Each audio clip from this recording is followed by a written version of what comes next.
नमस्कार दोस्तों, अमीर बनने के इस वैज्ञानिक सफर में आपका एक बार फिर से बहुत बहुत स्वागत है।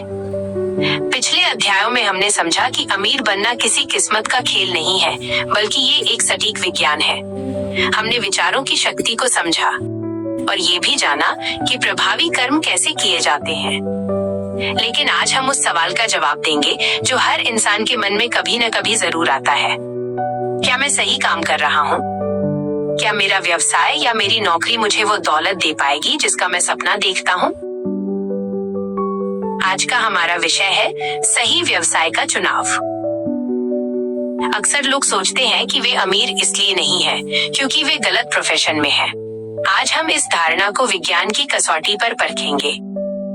इससे पहले कि हम इस गहरे ज्ञान की शुरुआत करें, अगर आप इस चैनल पर नए हैं तो अभी सब्सक्राइब का बटन दबा दें और इस वीडियो को लाइक जरूर करें, क्योंकि आपका एक लाइक हमें आप तक ये कीमती जानकारी पहुंचाने की प्रेरणा देता है।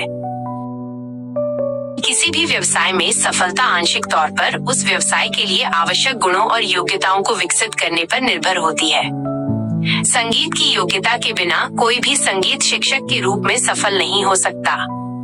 अच्छी यांत्रिकी योग्यता के बिना कोई भी तकनीशियन के रूप में महान सफलता हासिल नहीं कर सकता। खातों के प्रबंधन और निगरानी रखने की योग्यता व लोक व्यवहार में निपुणता के बिना कोई भी बिक्री के क्षेत्र में सफल नहीं हो सकता। लेकिन आपके व्यवसाय या पेशे के लिए आवश्यक योग्यताएं होना ही आपके अमीर बनने की गारंटी नहीं है। ऐसे कई संगीतकार हैं जिनमें उल्लेखनीय योग्यता है, फिर भी वे गरीब हैं। ऐसे कई तकनीशियन, इलेक्ट्रीशियंस और बढ़ई हैं जिनमें उत्कृष्ट यांत्रिकी योग्यता होने के बावजूद वे अमीर नहीं हैं। योग्यताएं औजार हैं। हमारे पास अच्छे औजार तो होने ही चाहिए, लेकिन हमें सही तरीके से उनका प्रयोग करना भी आना चाहिए। एक व्यक्ति आरी, वसूले, रंदे और अन्य औजारों से सुंदर फर्नीचर बना सकता है।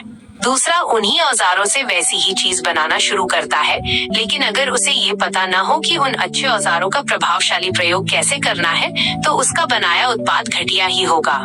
आपके मस्तिष्क की विभिन्न शक्तियाँ वे औजार हैं जिनके प्रयोग से आप अमीर बनेंगे।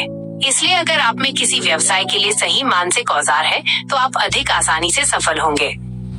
आमतौर पर आप उस व्यवसाय में सर्वश्रेष्ठ प्रदर्शन करेंगे जिसके लिए आप नैसर्गिक रूप से उपयुक्त हैं और जिसमें आप अपनी सबसे शक्तिशाली योग्यताओं का उपयोग करते हैं। लेकिन इस कथन की अपनी सीमाएं हैं। आप जिन योग्यताओं के साथ पैदा हुए थे, वे आपके पेशे को अटल रूप से तय नहीं करती। आप किसी भी व्यवसाय में अमीर बन सकते हैं, क्योंकि यदि अगर आपके पास उससे संबंधित नैसर्गिक योग्यता नहीं है, तो आप उसे विकसित भी कर सकते हैं। आपको तो बस नैसर्गिक औजारों पर विश्वास किए बिना राह में चलते चलते अपने औजार बनाने हैं।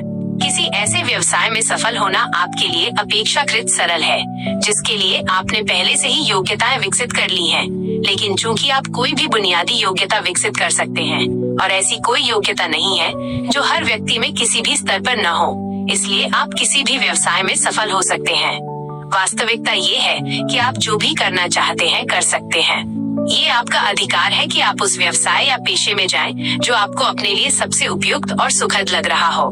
आप ऐसा कोई काम करने के लिए मजबूर नहीं है जिसे करना आपको पसंद नहीं है, और आपको उसे करना भी नहीं चाहिए, बशर्ते आप उसे अपनी मनचाही चीज तक पहुंचने की प्रक्रिया में न कर रहे हो। बाकी चीजें समान होने पर उस व्यवसाय में काम करना सबसे अच्छा रहता है जिसके लिए आप में सबसे अच्छी विकसित योग्यता हो। लेकिन अगर आपके मन में किसी विशेष क्षेत्र में जाने की प्रबल इच्छा हो, तो आपको अंतिम लक्ष्य के रूप में उसी का चुनाव करना चाहिए। हालांकि आप अपने लिए सबसे अधिक उपयुक्त व्यवसाय करके सबसे सरलता से अमीर बनेंगे, लेकिन अगर आप वाकई अपना मनचाहा काम करते हैं, तो आप सबसे संतोषजनक ढंग से अमीर बनेंगे। आप जिस चीज को करने के लिए आकर्षित होते हैं वही जीवन है। यदि हम कभी वह ना कर सके जो करना चाहते हैं और हमें हमेशा ऐसा काम करने के लिए मजबूर किया जाए जिसमें हमें आनंद ना आता हो, तो मात्र जीवन जीने में कोई सच्ची संतुष्टि नहीं है। ईश्वर का शुक्र है कि आप जो करना चाहते हैं उसे वाकई कर सकते हैं। उसे करने की इच्छा ही इसका प्रमाण है कि आप में उसे करने की शक्ति है। इच्छा तो दरअसल शक्ति की अभिव्यक्ति है। जहाँ कोई काम करने की शक्ति विकसित या अविकसित नहीं होती, वहाँ उसे करने की इच्छा भी नहीं रहती। साथ ही किसी काम को करने की प्रबल इच्छा होना इस बात का स्पष्ट प्रमाण है कि उसे करने की शक्ति विकसित की जा सकती है और सही तरीके से प्रयोग की जा सकती है। संगीत बजाने की इच्छा संगीत बजाने की शक्ति है जो आपके माध्यम से अभिव्यक्ति और विकास चाह रही है। वस्तुओं का आविष्कार करने की इच्छा यांत्रिकीय योग्यता है जो अभिव्यक्ति और विकास चाह रही है। यदि अतीत के अपने किसी गलत निर्णय के कारण आज आप अनचाहे व्यवसाय या माहौल में हो, तो आपको कुछ समय तक वह करना पड़ सकता है जो आपको पसंद नहीं है।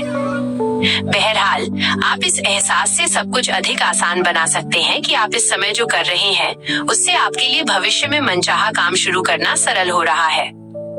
अगर आप महसूस करते हैं कि आप सही व्यवसाय में नहीं हैं, तो जल्दबाजी में किसी दूसरे व्यवसाय में जाने की कोशिश न करें।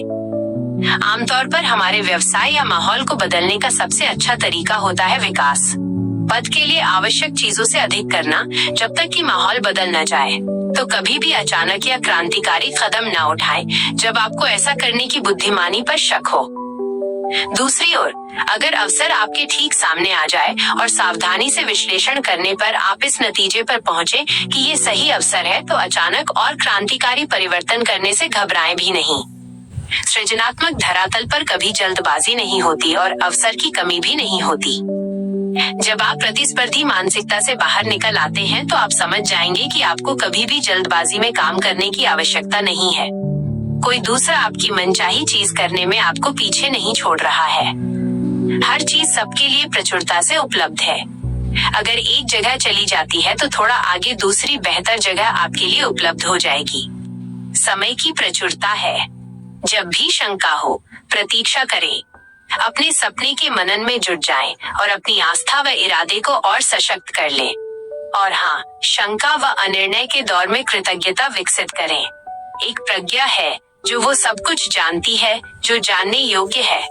यदि आप में गहरी कृतज्ञता है तो आप इस प्रज्ञा के सामंजस्य में आ सकते हैं। जब आप इसमें बताए तरीके से काम करते हैं तो अवसर बढ़ती तादाद में आपके पास आएंगे। आपको तो बस अपनी आस्था और इरादे को लगातार बनाए रखने की आवश्यकता है। प्रभावी विकल्प चुनने के लिए आपको सम्मान और कृतज्ञता के साथ सर्वोच्च प्रज्ञा के निकटतम संपर्क में रहना होगा। यदि आप अपनी मनचाही चीज के सपने पर मनन करने में और पाई हुई चीजों पर सच्चे दिल से धन्यवाद देने में कुछ समय बिताएंगे, तो आपका मस्तिष्क सर्वोच्च शक्ति के इतने निकट संपर्क में आ जाएगा कि जब आप काम करेंगे तो कोई गलती नहीं होगी। तो हर दिन प्रभावी तरीके से वो सब करें जो आप कर सकते हो, लेकिन बिना जल्दबाजी, चिंता या डर के। जितनी तेजी से काम कर सकते हो करें, लेकिन जल्दबाजी न करें। जल्दबाजी, डर या शंका की वजह से काम करने में गलतियां होती हैं। सही उद्देश्य भूलने की वजह से काम करने में गलतियां होती हैं। याद रखें, जिस पल आप जल्दबाजी करते हैं, आप सर्जक नहीं रह जाते हैं, बल्कि प्रतिस्पर्धी बन जाते हैं और दोबारा पुराने धरातल पर पहुंच जाते हैं।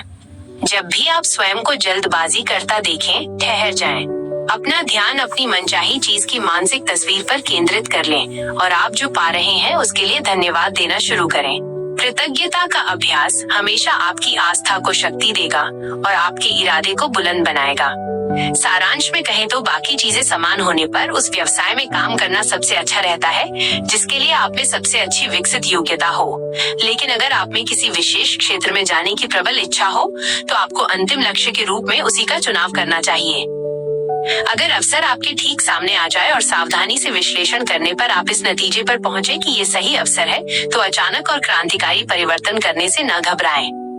लेकिन जब भी आपको ऐसा करने की अपनी बुद्धिमानी पर शक हो रहा हो, तो अचानक कोई क्रांतिकारी कदम न उठा लें। जल्दबाजी, डर या शंका की वजह से काम करने में गलतियां होती हैं।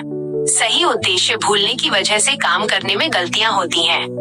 कोई दूसरा आपकी मनचाही चीज करने में आपको पीछे नहीं छोड़ रहा है। हर चीज सबके लिए प्रचुरता से उपलब्ध है। यदि एक जगह चली जाती है तो थोड़ा आगे दूसरी बेहतर जगह आपके लिए उपलब्ध हो जाएगी। समय की प्रचुरता है। जब भी शंका हो, प्रतीक्षा करें। अपनी मनचाही चीज के सपने पर मनन करने और पाई हुई चीजों पर सच्चे दिल से धन्यवाद देने में अगर आप 1-2 दिन बिताएंगे, तो आपका मस्तिष्क सर्वोच्च शक्ति के इतने निकट संपर्क में आ जाएगा कि जब आप काम करेंगे तो एक भी गलती नहीं होगी।